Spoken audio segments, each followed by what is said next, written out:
Funding for Discovery Road brought to you in part by the National Park Service.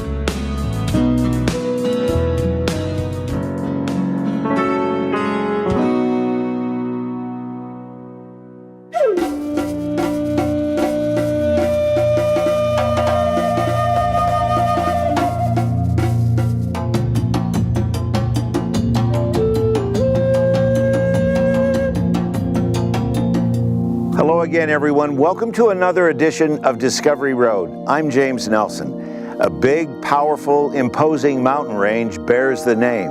So does a nourishing, fast-moving river. You could say Sandpitch is part of the brand in central Utah. But the man behind the name went missing a very long time ago. Who was he? What was his life like? Where did his story go?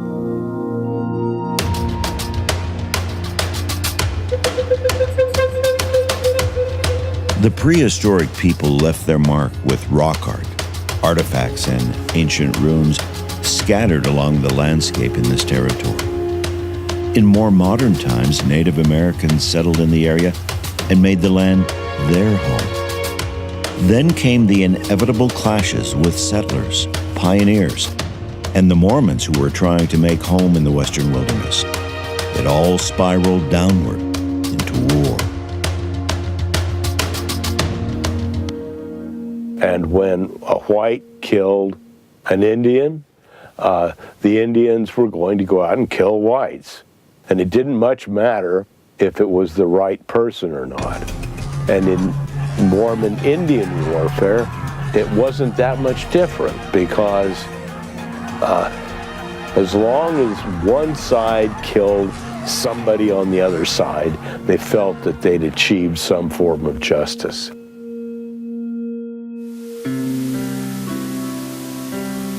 That's vintage Will Bagley.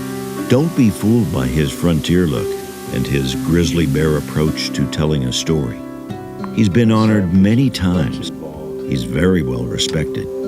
And when it comes to Utah's pioneer story, he knows about the heroes, the villains, and the forgotten ones, like Sandpitch. Who was Sandpitch? Well, he was a respected leader of the Indians who lived in the Sanpete Valley. And he obviously had a lot of experience.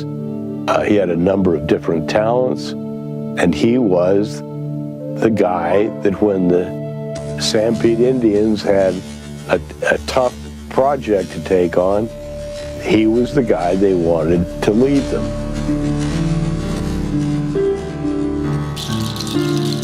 Sandpitch was brother to Timpanogos leaders Aropine, Tabby, Walker, and he was Black Hawk's father. And when the Utes were being pushed to reservation life and pressured to sign a treaty at Spanish Fork in 1865, Sandpitch bristled at what his people were facing. And at the meetings at Spanish Fork, we get some of the most eloquent statements by the Utes about their attachment to the land, their dedication to the old ways, their awareness of how badly they'd been betrayed. And among the most eloquent of the Ute leaders is Sandpitch. And he tells them directly that he does not want to trade his land for anything.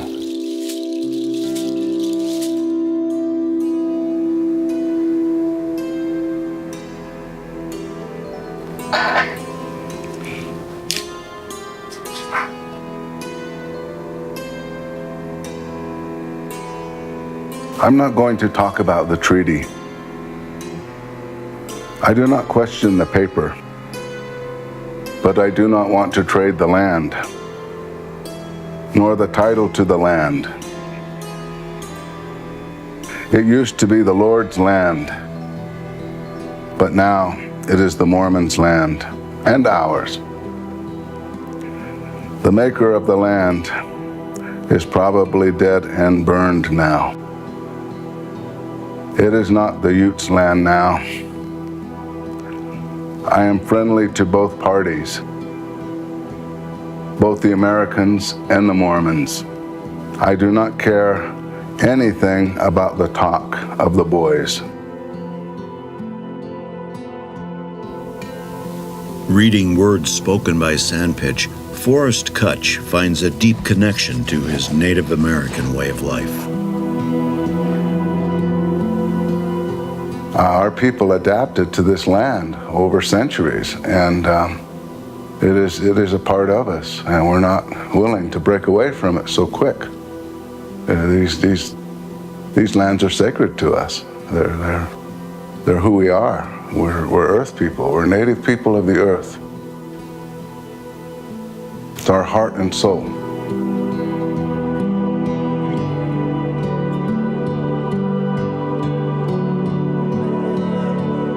Despite Sandpitch's words, the treaty failed. Killings on all sides continued. War raged on. But during the Black Hawk War, Sandpitch did what he'd always tried to do, which was to keep the peace. And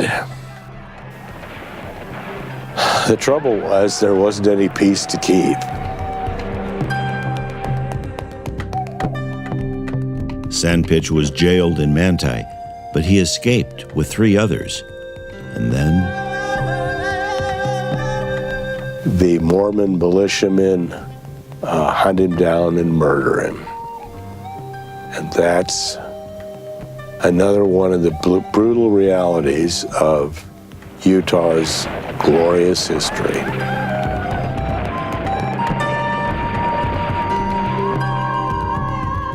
He died, violent death, but he died as a war chief. He died as someone who demonstrated outstanding leadership for his people. And his legacy lives on to this day as a great chief who really was genuine. He didn't play games. He basically meant what he said, and his life ended that way.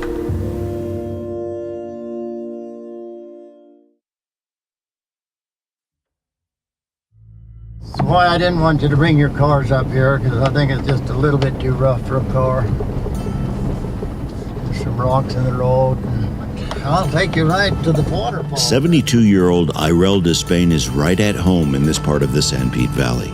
He grew up around here, and he knows the landmarks and the stories like the back of his hand. Down onto the rock, and that's what you can see. Though he's made the hike up here many, many times, these days, Irel seems more thoughtful about the area and the history and the part his family played involving Sandpitch when he escaped.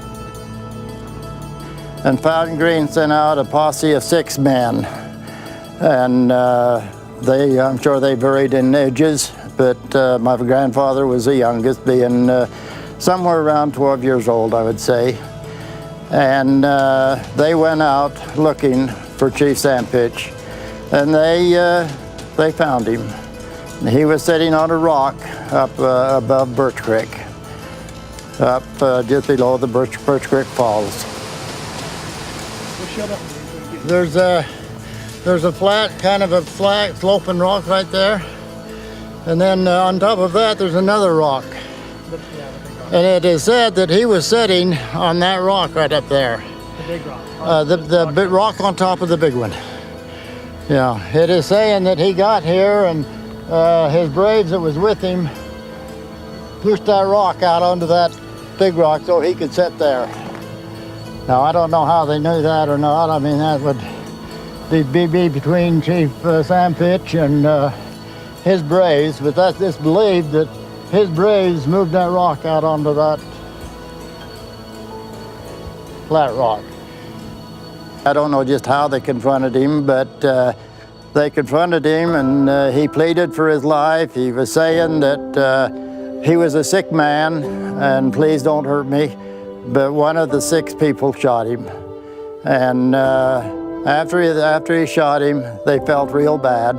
They knew they had done something wrong. They knew they shouldn't have shot him. But they made a pact between the six of them that they would never tell who actually done the shooting. And to this day, I don't think anybody ever found out who really was the one that shot him.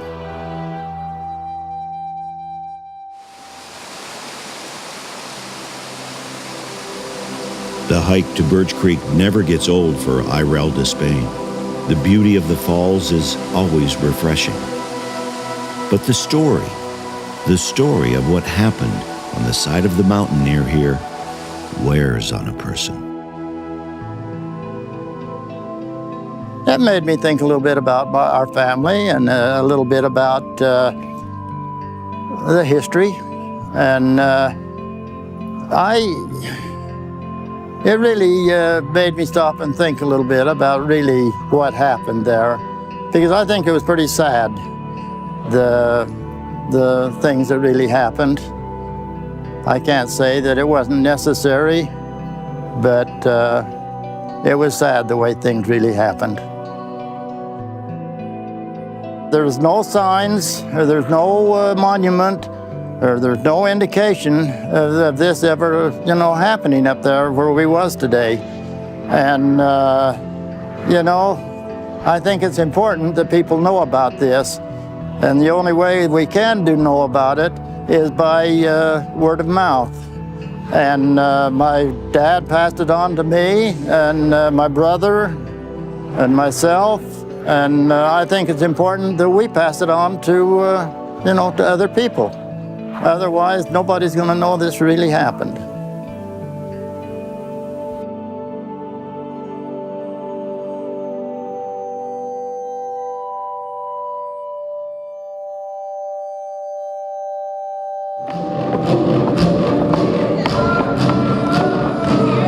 Whether it's teaching students the sounds and steps to the Ute bear dance,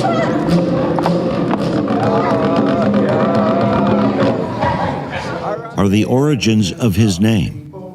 My name's Cesspooch. Cesspooch means white belly. My great-great-grandpa had a big white birthmark on his tummy, and that was his Indian name, Cesspooch. Larry Cesspooch knows the importance of a good story. He values history, and when it comes to the history of his own people, he has a calling to preserve the stories and bring them forward to others with his own authentic voice. Turn into all kinds of birds, and they fly all over. And so this gives them a sense of where they came from, and when you have that, you have a foundation to have a stable life. And that's, to me, is what I present. It's not only me, it's a gift that Creator gave me and talks through me, and that's what reaches the kids and whoever I'm telling stories to. So regardless of when you leave this life here, that spirit will go back to this energy, this circle of life.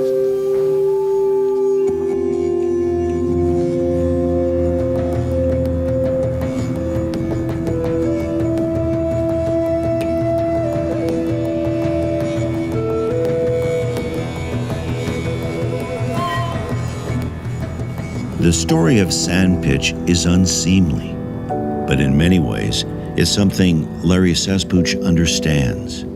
As a veteran of the war in Vietnam, he knows firsthand about war.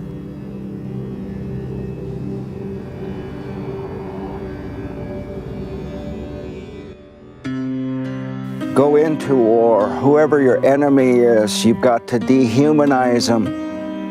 You come up with different names for them, for the enemy. Ours were gooks and dinks, and back in those days they called us savages, braves, and squaws, and all kinds of things, names to dehumanize us, because you've got to make them not human to be able to kill them. and to be able to do the horrid things we human beings do to each other during war. And then you can go ahead and carry out whatever you have to do.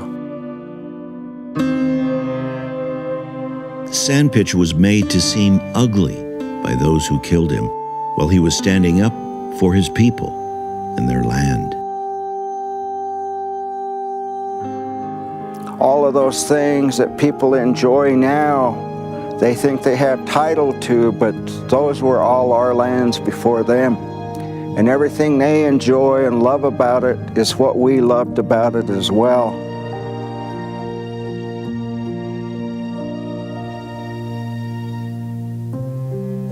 Many years after the death of Sandpitch, and decades removed from the battlefield in Vietnam, Larry Cesspooch fights on.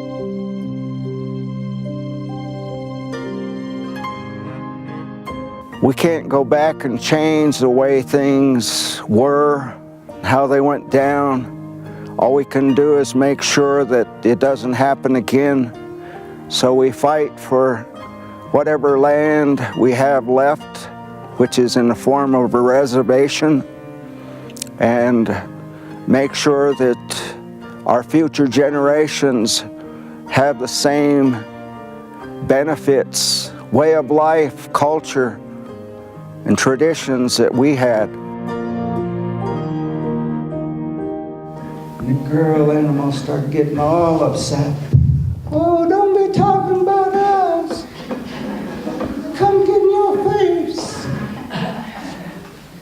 And all of a sudden, all the animals began to fight, and there was fur and teeth and feathers flying everywhere.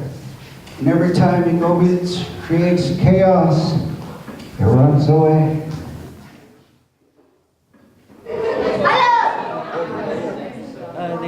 One school at a time, one story at a time, passed down through family. Larry Cesspooch connects.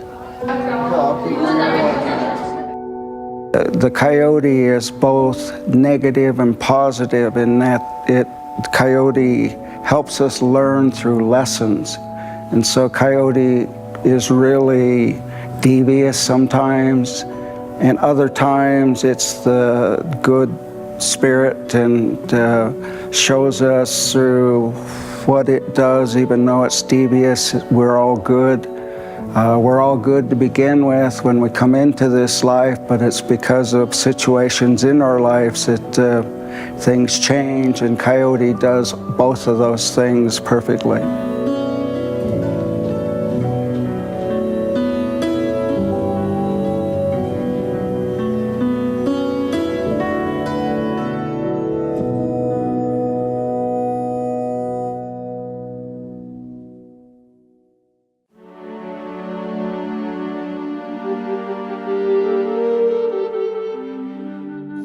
There's one more story we discovered, something we heard over and over again about the death of Sandpitch, way up here on the craggy rocks amid sagebrush and scrub oak trees. Somewhere along this rock. And he was carrying a tomahawk, and the tomahawk was made out of stone with a handle, and one of the older people, he picked up the tomahawk and threw it to my grandfather and said, "Here, you play with this. This is something you can play with at home." The tomahawk was handed down through family, one generation after another and another, and so the family story goes. Which brings us to this hallway, where we watched as a descendant of that family showed a youngster an incredible piece of little-known Utah history. Look at this, be careful. This is a very old tomahawk. Look at that. Not very sharp though. It's pretty neat, isn't it? But it's not very sharp. Yeah, this was the tomahawk of a really... We acquired this tomahawk. My great-great-grandfather, Peter Micklejohn, was born in 1854. And my understanding is Chief Sandpitch, they killed him in 1866, if I'm correct on those. So he would have been 12 years old, and there was a group that went out there to Birch Creek and got him, and then when they killed him, they just said that they would give the tomahawk to the young boy, and that's how our family acquired that. Then we would get talking about it. Well, then one thing would lead to another, and you'd say, "Hey, Grandma, can you go get that?" And she would have it in a drawer in her bedroom, and she'd go get it out. But it was never, you couldn't. I mean, it stayed right there, so she could see where it was, and everything like that. So it was something like you couldn't take it outside and go play with it. I mean, it was really she really kept it under her lock and key, so to speak.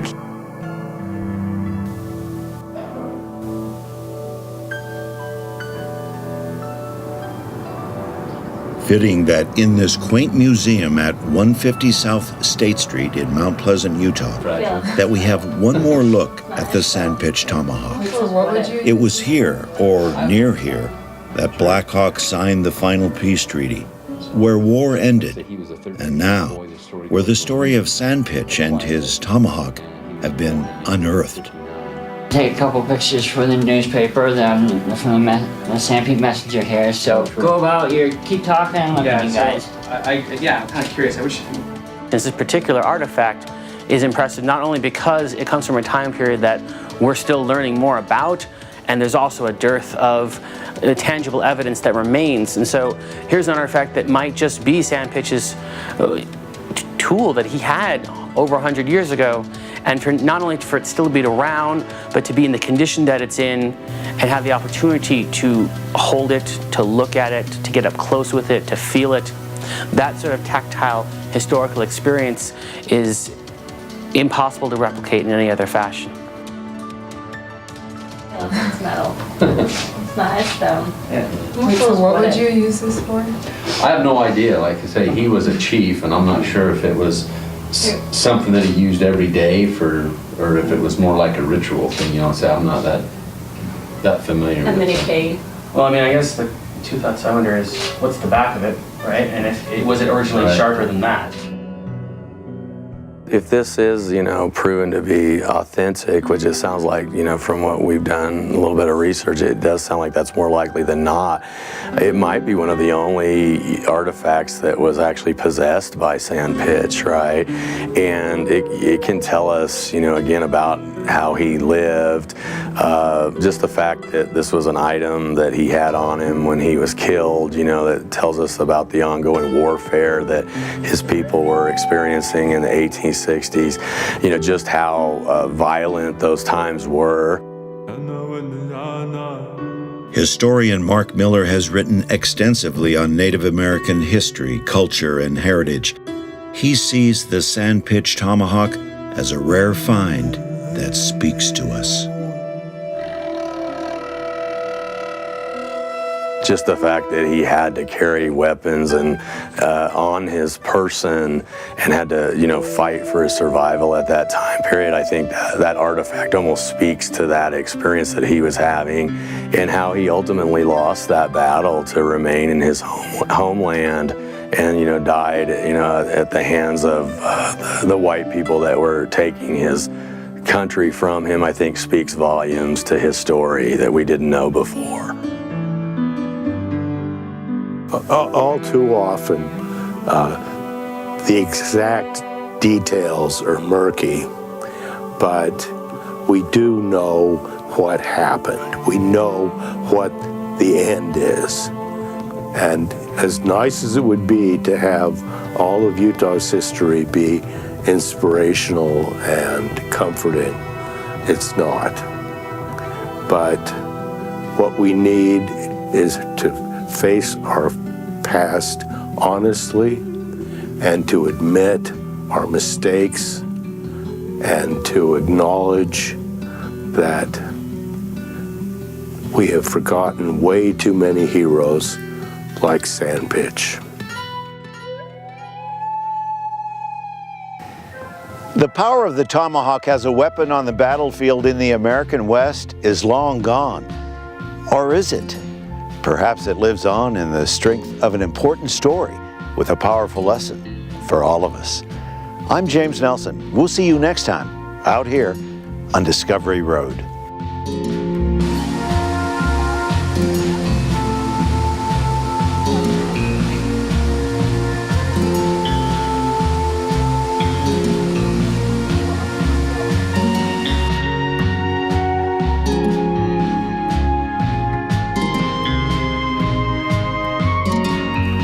What the people of Utah lost with the death of Cesspooch was an opportunity to create a blended culture.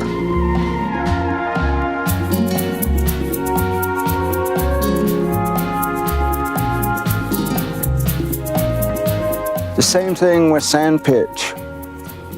They enjoyed a time when all of Utah and Colorado were ours.